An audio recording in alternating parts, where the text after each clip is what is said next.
put some pressure on our body.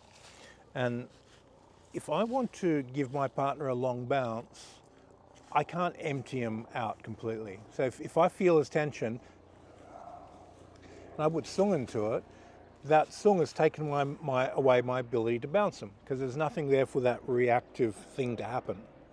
So what I want to do is take his balance outside of his body, cut his root, and then he's in a vulnerable position so I can attack the tension in his body and create a reaction. So here I find his base, I put sung onto his feet, bring the balance out. Now I can, he's in a state in which he's reactive to the tension.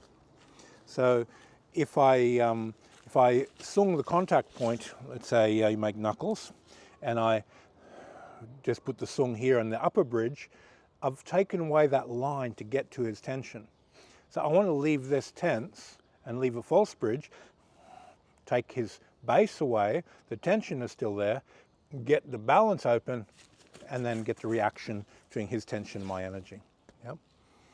Okay, and if you're looking for long bounces, that's an easy way of doing it. If you want to amplify that a little bit more, same process, touch the base, bring the balance out.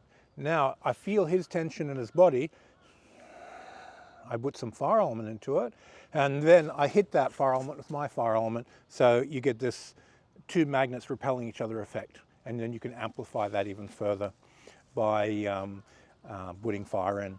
You can seize with a little bit of fire to seize the tension, and then hit your own fire element attached to their tension, and find the way that you want to build up on that.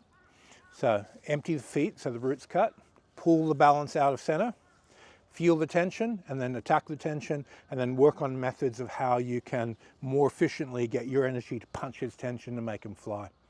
And everyone develops their own style from that point onwards, where to go with it. Okay, have a play.